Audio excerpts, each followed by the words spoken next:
बिस्मिल्लाहिर्रहमानिर्रहीम। अस्सलाम वालेकुम स्टूडेंट्स। लास्ट लेक्चर में हम 6.1 के कुछ क्वेश्चन सॉल्व कर चुके हैं। उसमें हमने डिस्कस किया standard form of equation of circle को और general form of equation of circle को।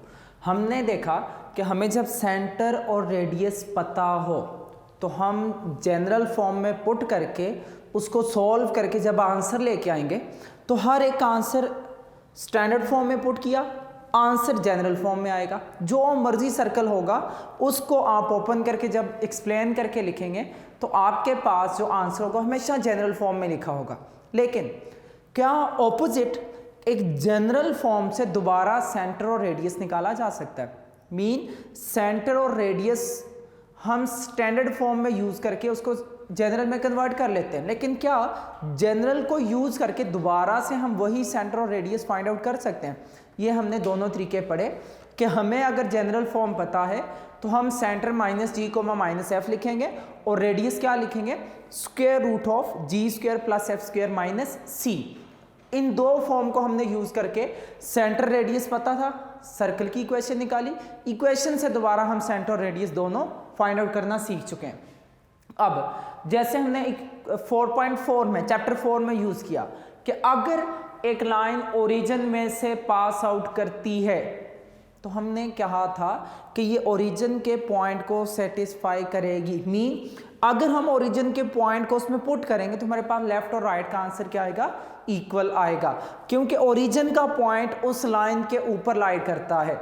अगर एक पॉइंट एक लाइन के ऊपर लाइज करता है या एक लाइन उस पॉइंट में से गुजरती है तो बेटा वो पॉइंट जब लाइन में पुट किया जाएगा तो लाइन की इक्वेशन को सेटिस्फाई करेगा।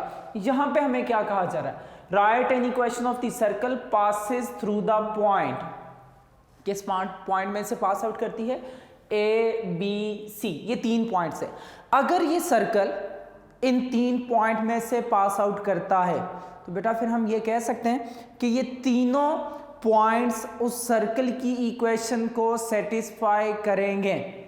ठीक हो गया? क्योंकि हमें पता है ओरिजिन से या किसी एक सिंगल पॉइंट से पास आउट करने वाली लाइंस की तादाद होती है इन्फिनिट।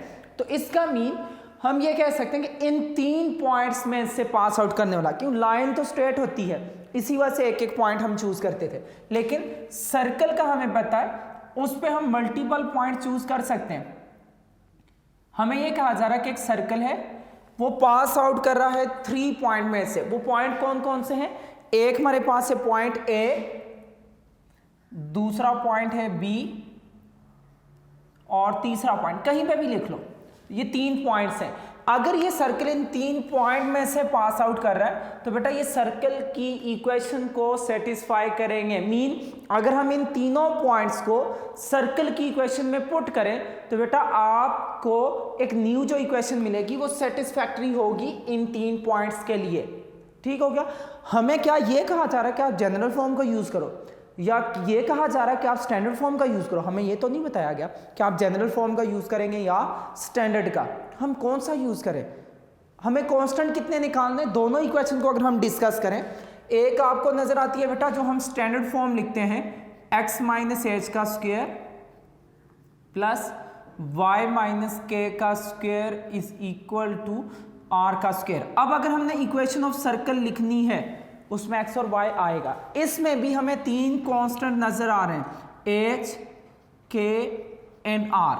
हम 3 जब पॉइंट्स पुट करेंगे तो उससे बनेगी 3 इक्वेशन। हमने पढ़ लिया हुआ है कि अगर हमें एक वेरिएबल या एक कांस्टेंट निकालना तो एक इक्वेशन, 2 वैल्यू के लिए 2 इक्वेशन और 3 वैल्यू निकालने के लिए हमें 3 इक्वेशन रिक्वायर्ड होती हैं। इसमें देखें पॉइंट ए पुट करेंगे फिर बी फिर सी, 3 इक्वेशन बनेगी। उन 3 इक्वेशन को सॉल्व करके हम वहां से फाइंड आउट कर लेंगे। सेकंड, हमने जनरल फॉर्म पढ़ी x square plus y square plus 2gx plus 2fy plus का c इज इक्वल टू 0। इसमें भी 3 कांस्टेंट है, value of g, f and c।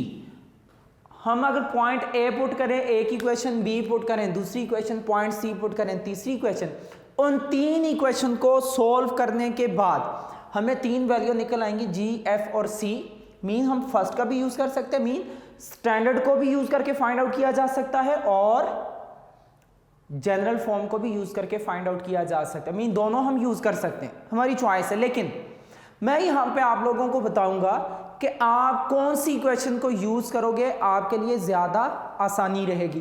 बेटा याद रखो, जिस इक्वेशन में आपको लिखा नजर आए वर्ड रेडियस, जहां पे रेडियस लिखा नजर आएगा उसके लिए आप स्टैंडर्ड फॉर्म का यूज कीजिएगा। अदरवाइज एक सर्कल पास कर रहा है, passes through the point A B C या passes through the point A and B having centre, जब रेडियस का नाम ना शामिल हो तो आप जनरल फॉर्म को यूज कीजिएगा। लेकिन जब रेडियस का नाम शामिल हो जाएगा तो आप स्टैंडर्ड फॉर्म का यूज कीजिएगा ताकि आपको सॉल्व करने में आसानी हो। आप देख सकते हैं क्वेश्चन नंबर 3 के सारे जितने भी पार्ट हैं A B C D, smart में हमने बी और डी पार्ट करना है, उसमें आपको 3 पॉइंट में से गुजरने वाली सर्कल की क्वेश्चन चाहिए। इसमें रेडियस का जिक्र दिए। क्वेश्चन नंबर 4 पे आते हैं। In each of the following find any question of the circle passes through the point. यही तकरीबन ऑलमोस्ट स्टेटमेंट है। अगली कंडीशन क्या है? नंबर 1 पे जो है A passes through the point A and B and centre, इसमें भी रेडियस का नाम नहीं। सेकंड पे आओ, point B A with radius 2। अब रेडियस का वर्ड आ गया तो आप फिर जनरल की बजाय उसमें क्या यूज कीजिएगा? स्टैंडर्ड का। ठीक हो गया? दोनों से आंसर आ जाएगा, ऐसा नहीं कि आंसर नहीं आएगा। लेकिन अगर हमें रेडियस का नाम आ जाए तो हम बेटा स्टैंडर्ड का यूज कर लेंगे।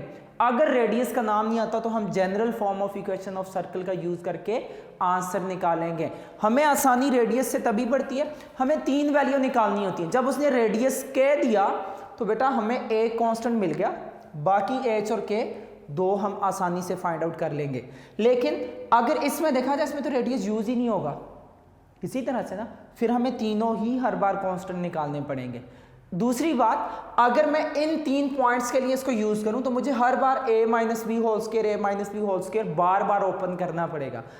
होल स्क्वायर का a के लिए भी फॉर्मूला, b के लिए भी, c के लिए भी, तो कुछ ज्यादा लॉन्ग हो जाएगा। इसी वजह से जहां पे वर्ड क्वेश्चन में रेडियस का आ जाए तो आप लोग यूज कीजिएगा स्टैंडर्ड का। जहां पे आपको सिंपल कंडीशन दी हो, find any equation of the circle passes through the point having centre etc condition, तो उसके लिए आप जनरल फॉर्म का यूज कीजिएगा, स्टैंडर्ड फॉर रेडियस, और बाकी सब के लिए जनरल फॉर्म। मैं आपको अब एक्सप्लेन करता हूं इसको टोटल। दोनों से आंसर आ सकता है, लेकिन अगर हम सिचुएशन को थोड़ा सा माइंड में रख लें तो हमें बहुत हद तक आसानी हो जाती है। जहां पे रेडियस का वर्ड आ गया, रेडियस वाली क्वेश्चन ना बेटा सिंपल, जैसे इसमें सिंपल लिखा है, रेडियस का वर्ड ही नहीं है, तो हम सिंपल जनरल फॉर्म का यूज करेंगे। सॉल्यूशन में हम कहते हैं कि वो इक्वेशन ऑफ सर्कल कौन सी है? Let required equation of circle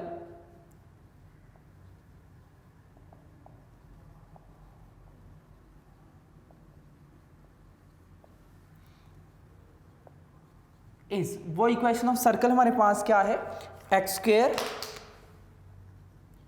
plus y square plus 2gx plus 2fy plus c is equal to 0। मैं कहता हूं जो हमें equation of circle find out करनी थी उसकी इक्वेशन क्या थी? एक्स का स्क्वेयर प्लस वाई का square plus 2gx plus 2fy plus का c इज इक्वल टू 0। हमें यह कहा जा रहा है कि ये ऐसी इक्वेशन ऑफ सर्कल है जो इन तीनों पॉइंट में से पास आउट करती है। हमें पता था कि हमें कैसे पता चलेगा कि एक लाइन ओरिजिन से पास आउट करती है? हम ओरिजिन के पॉइंट्स को पुट करेंगे, वो उसको सेटिस्फाई करेगी। अगर ये तीनों पॉइंट में से पास आउट करती है बेटा तो हम क्या लिखेंगे इसके लिए? Since equation number 1 passes through ABC, so first point हमें क्या नजर आ रहा है? पहला पॉइंट है बेटा at the point A into point A क्या है? -7,7। तो आपने क्या कर देना है? आपने पुट करना है x is equal to 7, y is equal to x equal to -7, y is equal to +7 in equation number 1। Equation number 1 में आपने x की जगह पे भी -7 पुट कर देना और y की जगह पे 7।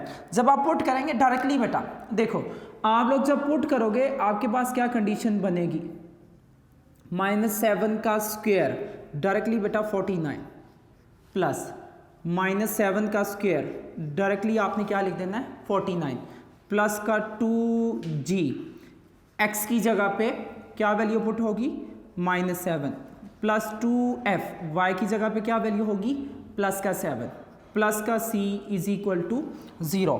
अब देखो आपको 3 कांस्टेंट नजर आ रहे हैं, यहां से लिख लो माइनस का 14g प्लस में 14f, 49 प्लस 49, 50 प्लस 50 100 होता है, तो 2 कम कर लो तो बेटा क्या होगा 98 प्लस का कांस्टेंट इज इक्वल टू 0। मैं इसको कह देता हूँ ये हमारे पास है। आप बेटा इसको इक्वेशन नंबर 1 इस टाइप से लिख लो, या इसको इक्वेशन 1, इसको 2 3 4, सिंपल आपकी मर्जी, ऐसे कोई फर्क नहीं पड़ेगा। हमें देखो 3 कांस्टेंट यहाँ पे नजर आ रहे हैं g f c, इसमें कोफिशिएंट ऑफ c क्या है 1।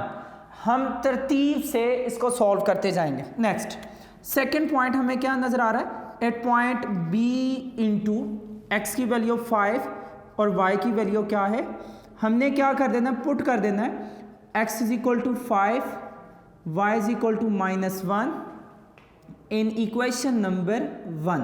बार बार हम इसी इक्वेशन का यूज करेंगे जिसको लास्ट पे हमने फाइंड आउट करना है, जिसको हमने कहा ये हमारी इक्वेशन है। जब हम वैल्यू पुट करेंगे तो देखो बेटा x की यहाँ पे 5 पुट करो, 5 का स्क्वायर क्या हो जाएगा 25, y की जगह पे -1, माइनस हो या प्लस हो बेटा स्क्वायर उसको प्लस ही बना लेता है, प्लस 2g x की जगह पे 5 प्लस 2f y की जगह पे -1 प्लस का c इज इक्वल टू 0। तो यहाँ से आपके पास क्या आएगा 10g माइनस का 2f, 25 प्लस 1 26 प्लस का c इज इक्वल टू 0। आप इसको नेम दे दो इक्वेशन नंबर 2 का। अब देखो बाकी कोफिशिएंट को तो रहने दो, इसमें भी c का कोफिशिएंट 1 है, इसमें भी c का कोफिशिएंट 1। अगर मैं इक्वेशन 1 और 2 को आपस में सब्ट्रैक्ट करवा देता हूं, कांस्टेंट दोनों का हो जाएगा कैंसिल, बाकी जो वैल्यू हमारी नजर आ रही है उसमें सिर्फ g और सिर्फ क्या होगा f।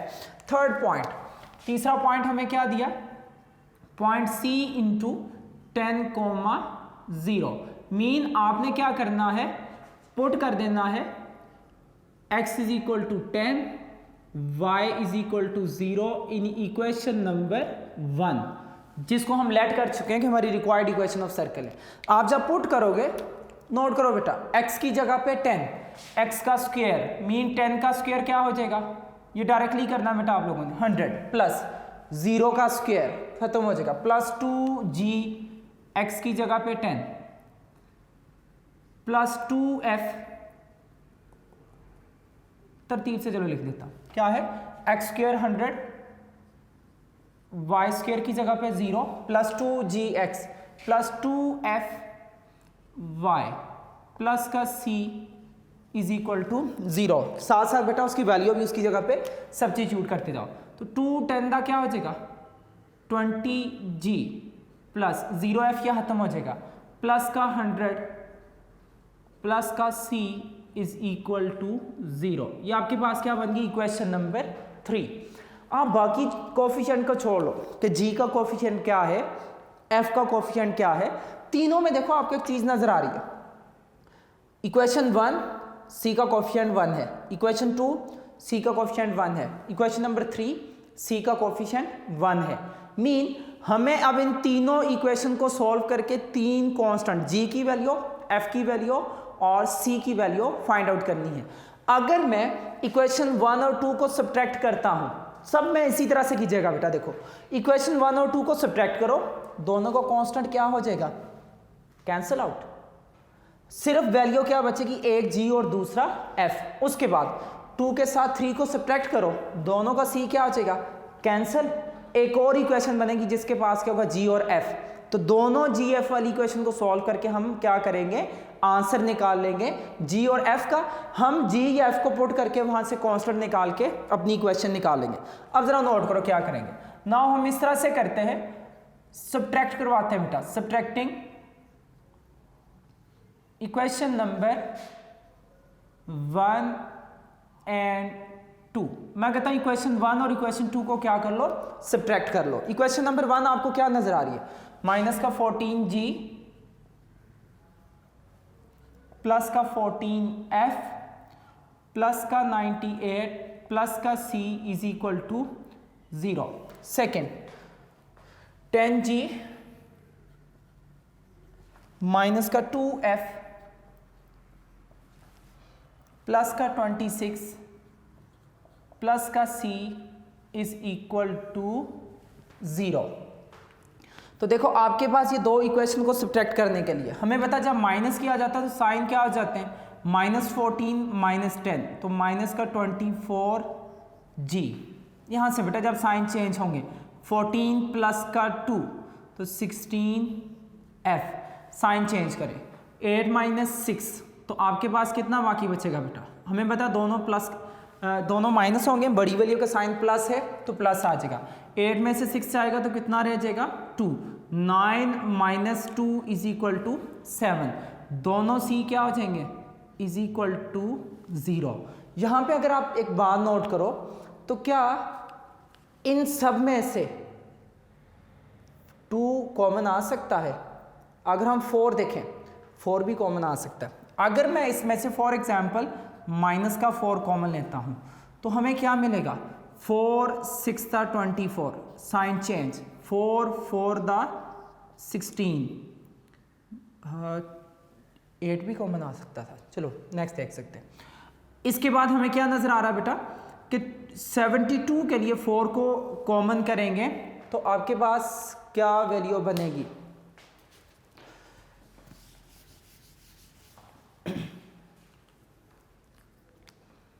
आप देखो अगर ये जाएगा 64 8 के टेबल में जाता है, अपनी आसानी के लिए डायरेक्टली कॉमन कर लो। 8 3 दा 24,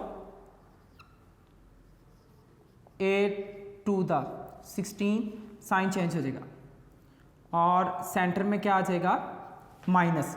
8 9 दा क्या हो जाएगा, 8 8 दा 64, 8 9 दा कितना हो जाएगा 72। यहाँ से आपको क्या मिला 3g - 2f माइनस का 9 इज इक्वल टू 0। इसको हम क्या लिख देते हैं इक्वेशन नंबर, ये डिवाइड हो जाएगा 0 हो जाएगा। डायरेक्टली कॉमन कर लो, पहले मैं 4 कॉमन करूँ फिर 2 करूँ, ये डायरेक्टली कॉमन कर लो, वो सबसे बेहतर बात है। ठीक हो गया, डायरेक्टली आपके पास आसानी से आंसर आ जाएगा। अदरवाइज एक बार कॉमन करेंगे दूसरी बार करेंगे, इस तरह से कॉमन करने की ज़रूरत नहीं है। सेकेंड, अब देखो इक्वेशन 1 के साथ 2 कांस्टेंट कैंसिल हुआ, अब सब्ट्रैक्ट कर लो इक्वेशन 2 के साथ, subtracting equation number 2 and equation number 3। 1 के साथ 2 फिर 2 के साथ 3। इक्वेशन नंबर 2 क्या नजर आ रही है, 10g - 2f, इसके आगे क्या आ रहा है प्लस 26 प्लस का c is equal to 0। Equation number 3, equation number 3 आपको क्या नजर आ रही है, इक्वेशन 3 के मुताबिक 20g और f नहीं है इसको छोड़ दो, प्लस 100 प्लस का c is equal to 0। Sign change करो, जब साइन चेंज करेंगे तो बेटा 10 माइनस का 20, 10 में से 20 जाएगा तो बाकी क्या बचेगा माइनस का 20g, ये 2f जैसे था वैसे ही। अब 26 माइनस 100 तो आपको क्या मिलेगा माइनस का 74, दोनों का कांस्टेंट हुआ कैंसिल। अब देखो मैंने जिस तरह से आपको कहा था कि अगर आप देखो इक्वेशन 1 और 2 में कांस्टेंट के कोफिशिएंट सेम है, c से कैंसिल हो जाएगा। फिर 2 और 3 को करेंगे, c और c का कोफिशिएंट सेम है, कैंसिल हो जाएगा। जो आपको अब देखो इक्वेशन नंबर 4 मिल रही है, इसी तरह से इक्वेशन नंबर 5 के लिए अगर मैं माइनस का 2 कॉमन करूं, 5 2 दा 10, सबके साइन चेंज, यहाँ पे f बचेगा 74, 74 किस में आता है 37 इज इक्वल टू 0। अब आपको क्या कंडीशन नजर आ रही है, अब जरा नोट करो।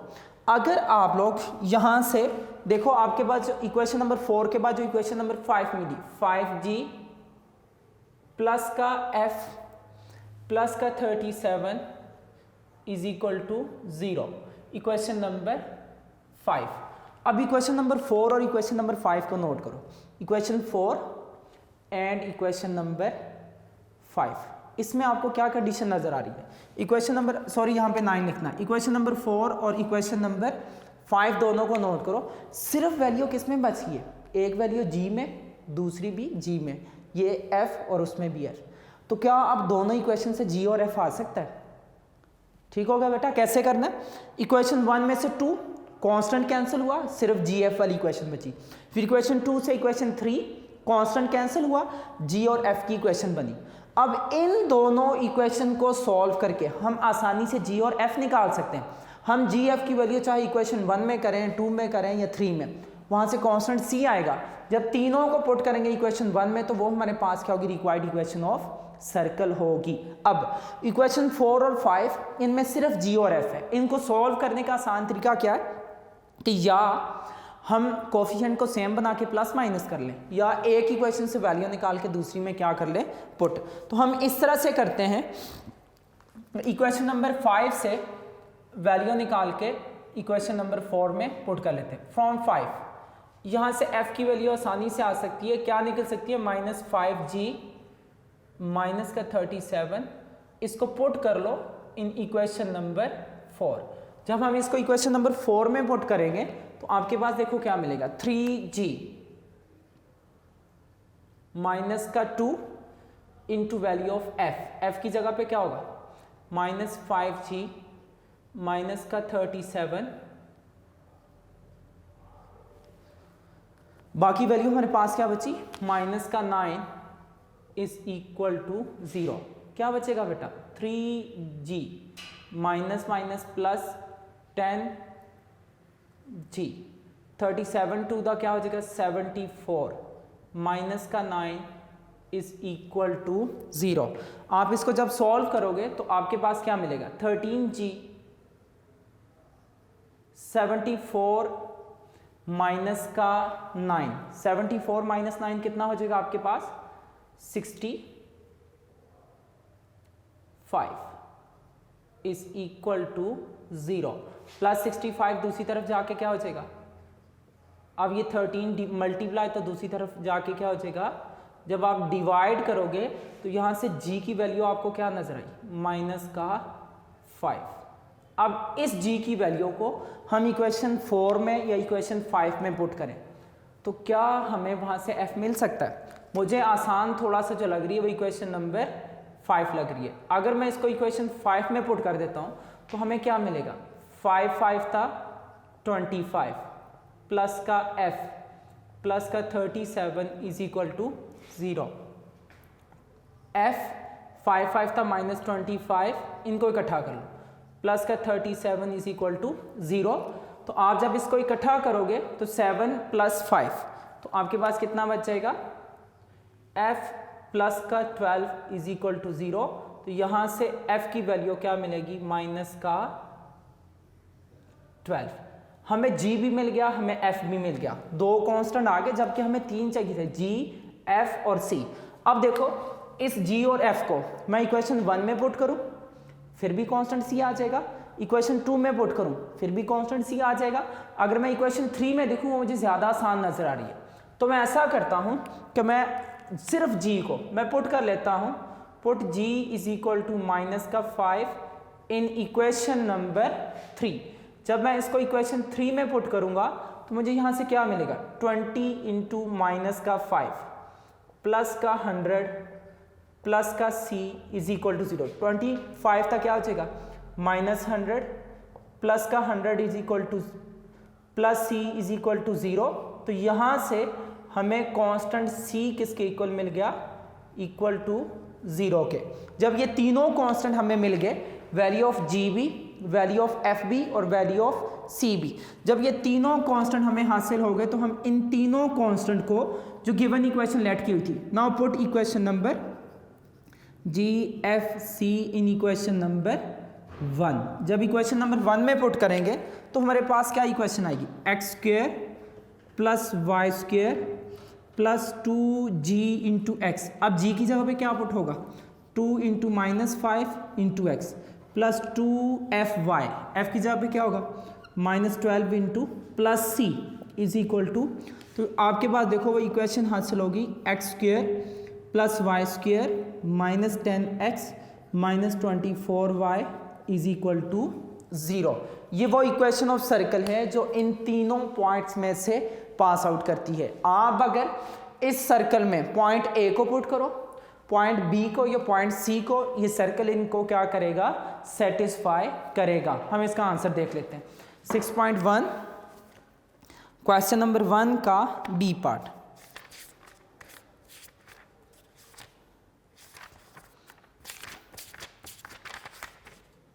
ये आपके पास आता है पेज नंबर 386। क्वेश्चन नंबर 3 का b, x square plus y square minus 10x minus का 24y इज इक्वल टू 0। देखो एक्यूरेट वही आंसर आ गया। अगेन मैं एक्सप्लेन करता हूँ। कंडीशन देखो, आपको जब कहा जाएगा कि find an equation of the circle passes through the points having centre having radius, different तरह की सिचुएशन आपको नजर आ सकती है। मैंने इसी वजह से आपको स्टार्टिंग में वो सब कुछ बता दिया। अगर आप लोगों ने नोट करना है, अगर आपको रेडियस का वर्ड नजर आता है तो आप लोगों ने स्टैंडर्ड की फॉर्म यूज करनी है, क्योंकि स्टैंडर्ड में भी 3 कांस्टेंट निकालने होते हैं, value of H, K and radius R. जबकि जनरल फॉर्म में भी हमें 3 कांस्टेंट निकालने होते हैं, value of G, value of F and value of constant C. आपने सॉल्व करते जाना, आपके पास वहां से क्या होगा, आंसर फाइंड आउट होगा। इसकी कंडीशन इस तरह से है कि हमें कहा जा रहा था इक्वेशन ऑफ सर्कल लिखो जो इन 3 पॉइंट में से पास आउट करती है। यहां पे हमें कहीं पे भी रेडियस का वर्ड लिखा नजर नहीं आ रहा था, तो इसी वजह से मैंने जनरल फॉर्म कंसीडर की कि x square plus y square plus 2gx plus f y plus c is equal to 0। इसमें भी 3 कांस्टेंट है। इसमें हमें आसानी यह है कि देखो मैं डायरेक्टली x की वैल्यू पुट करके स्क्वायर ओपन कर रहा हूं, तो मुझे पता है 7 का स्क्वायर 49, 7 का स्क्वायर 49, 2g x की जगह पे -7, 2f y की जगह पे 7 plus c is equal to 0। आसानी से हमें वो वैल्यू मिल रही है। लेकिन अगर यहाँ पे इसकी जगह पे आप लोग अगर नोट करो, इस तरह की फॉर्म होती x minus A square Y minus K square is equal to R का स्क्वेयर, तो आपको स्क्वायर ओपन करना था a minus B whole square का, A square plus B square plus 2ab या minus 2ab according to situation. इसी वजह से मैंने जहां पे रेडियस का वर्ड आएगा तो मैं स्टैंडर्ड का यूज कर लूंगा, लेकिन जहां पे रेडियस का वर्ड नहीं आएगा तो मैं इसको कभी भी यूज नहीं करूंगा। क्यों? रेडियस का वर्ड आ गया तो 3 में से कांस्टेंट हमें खुद ही दे दिया गया, फिर 2 निकालने। इसमें पुट करूंगा रेडियस वाली इक्वेशन को तो हमें तीनों ही कांस्टेंट निकालने पड़ेंगे, जो काफी कॉम्प्लिकेटेड तरीके से निकलता है। तो रेडियस के लिए स्टैंडर्ड, बिना रेडियस के जब कहा जाए तो जनरल का यूज कीजिएगा। पॉइंट ए पे हमने कहा ये हमारे पास क्या है, इक्वेशन नंबर 1। जब पॉइंट ए पे हमने सॉल्व किया तो हमें इक्वेशन मिली, इसको हमने 1 कहा। पॉइंट बी के लिए इक्वेशन 2 कहा, पॉइंट सी के लिए इक्वेशन नंबर 3 कहा। अब देखो इक्वेशन नंबर 1 में और 2 में 3 में, ये तीनों में आप चीज अगर नोट करो तो कांस्टेंट का सी का कोफिशिएंट सेम है। इसमें भी सी का कोफिशिएंट 1, इसमें भी सी का कोफिशिएंट 1 और इसमें भी सी का कोफिशिएंट 1 दिया, लेकिन ना इनमें जी के कोफिशिएंट 1 सेम है, ना एफ के सेम है, ना इसमें जी का कोफिशिएंट सेम है, ना कुछ कॉमन आ रहा है। हम क्या करें अपनी आसानी के लिए? मैंने आपको स्टार्ट में बताया, अगेन नोट कीजिएगा, आप इक्वेशन 1 और 2 को जब माइनस करते हो तो सी से क्या हो जाता है, कैंसल आउट। जैसे ही कैंसल आउट हुआ तो आपके पास एक ऐसी इक्वेशन बचेगी जिसमें सिर्फ जी और सिर्फ क्या होगा, एफ होगा। टोटल में से कॉमन करो, कॉमन करने के बाद अब देखो मैंने कहा, मैंने जैसे ही 4 कॉमन लिया मुझे पता चला कि अगेन 2 भी कॉमन आ सकता है, तो तभी मैंने उसको शॉर्टकट तरीके से कर लिया। मुझे पता था अगर मैं 4 कॉमन करूंगा तो यहाँ पे क्या आ जाना था 18, फिर मुझे 2 कॉमन करना था। इसी वजह से मैंने क्या किया कि 4 और 2 मीन मैंने डायरेक्टली इसमें से 8 कॉमन करना है। आपके पास कैलकुलेटर होगा, उसको यूज करके देख लीजिएगा, या आप एज इट इज इक्वेशन रह के भी सॉल्व कर सकते हो, कैलकुलेटर से आसानी से सॉल्व हो जाती है। मैंने जब -8 कॉमन लिया, कॉमन लेने के बाद देखा मुझे इक्वेशन मिली 3g - 2f - 9 is equal to 0। अब देखो सब्ट्रैक्ट करने के बाद एक ऐसी इक्वेशन आई जिसमें कांस्टेंट c प्रेजेंट नहीं कर रहा। नेक्स्ट इक्वेशन 1 के साथ 2 को सॉल्व किया, अब 2 के साथ 3 को। जब इन दोनों को मैं सॉल्व करता हूं मुझे वहां से भी नजर आया कि कांस्टेंट c कोफिशिएंट सेम होने की वजह से कैंसिल हुआ। बाकी जो इक्वेशन बनी उसमें भी g, f और c -2 कॉमन था। जब मैंने कॉमन लिया तो मुझे कॉमन लेने का फ़ायदा ये होता है कि आसान इक्वेशन बन जाती हैं, वो विदाउट कैलकुलेटर भी सॉल्व हो सकती हैं। मुझे एक इक्वेशन मिली 4 और दूसरी इक्वेशन मिली 5, बाकियों में GFC तीनों ऑलमोस्ट नज़र आ रहे थे, लेकिन इक्वेशन 4 और 5 में सिर्फ F और G की ही वैल्यू है। अगर F और G की वैल्यू है तो हम आसानी से जो इक्वेशन दी हों, जैसे XY फाइंड आउट करते थे, XY की तरह हम F और G की वैल्यू फाइंड आउट कर लेंगे। मुझे यहाँ पे इन दोनों के कोएफिशिएंट 2 और 3 नज़र आ रहे थे, इनसे G और F निकालेंगे तो हमें डिवाइड वाली फॉर्म नज़र आएगी, लेकिन यहाँ से हमें G निकालना थोड़ा सा मुश्किल नहीं है, लेकिन डिवाइड वाली फॉर्म बनेगी। F अगर मैं फाइंड आउट करता हूँ तो -5G - 37, इस F की वैल्यू को इक्वेशन 5 से इक्वेशन 4 में पुट कर लो। 3G - 2, F की जगह पे आपको -5G - 37 पुट करना पड़ेगा। माइनस का 9 इज इक्वल टू 0, 2 5 था 10, 2 37 था 74, -9 इज इक्वल टू 0, 3 + 10 13, 74 - 9 करेंगे तो 65, बड़ी वैल्यू प्लस तो प्लस का साइन, प्लस 65 माइनस हो गया। आपने जब उसको माइनस किया 13 मल्टीप्लाई तो डिवाइड किया, जब इसको कैंसिल करेंगे तो यहाँ से G की वैल्यू मिल गई -5 के इक्वल। अब इस G को मैं पुट करूँ चाहे इक्वेशन 4 में चाहे इक्वेशन 5 में, मुझे F मिल जाएगा, लेकिन इसमें F आसानी से मिल सकता है, इसमें हमें थोड़ा सॉल्व करना पड़ेगा। तो मैंने क्या किया, इस G की वैल्यू को इक्वेशन नंबर 5 में जब पुट किया तो वहाँ से आसानी से मुझे -25 + 37, तो ये हमारे पास 37 - 25 12 बना, +12 दूसरी तरफ जाके क्या हो गया माइनस।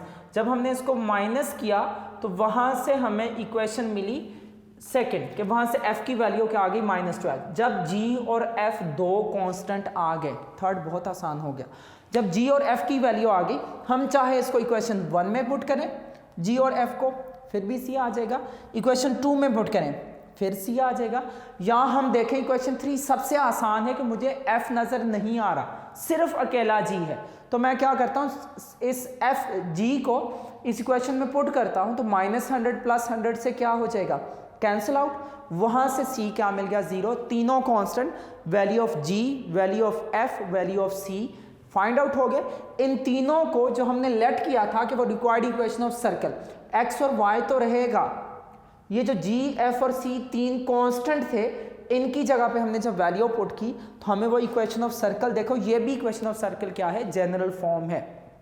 आप जिस मर्जी इक्वेशन को सॉल्व करोगे आंसर जनरल ही निकलता है, ठीक हो गया। इसी वजह से इसको बड़े इत्मीनान से बेटा, आजकल मैंने एक चीज़ जो नोट की है सबसे ज़्यादा वो ये है कि बच्चे हर चीज़ में चाहते हैं कि जल्दी हो, जल्दी फास्टली सॉल्व हो जाए, जल्दी से आंसर आ जाए।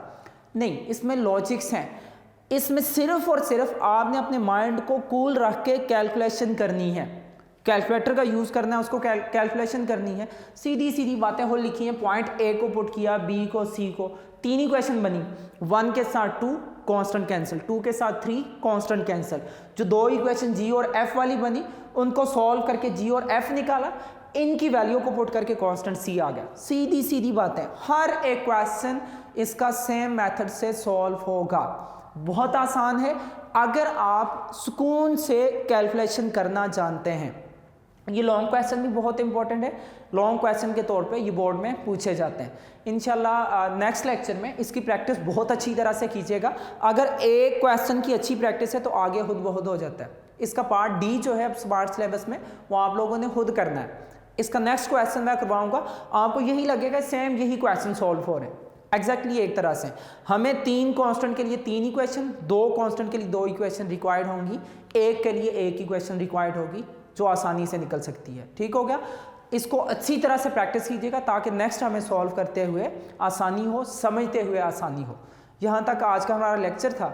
नेक्स्ट लेक्चर में इंशाल्लाह आपसे मुलाकात होगी, तब तक के लिए अल्लाह हाफिज़, अस्सलामु अलैकुम रहमतुल्लाहि व बरकातुहू।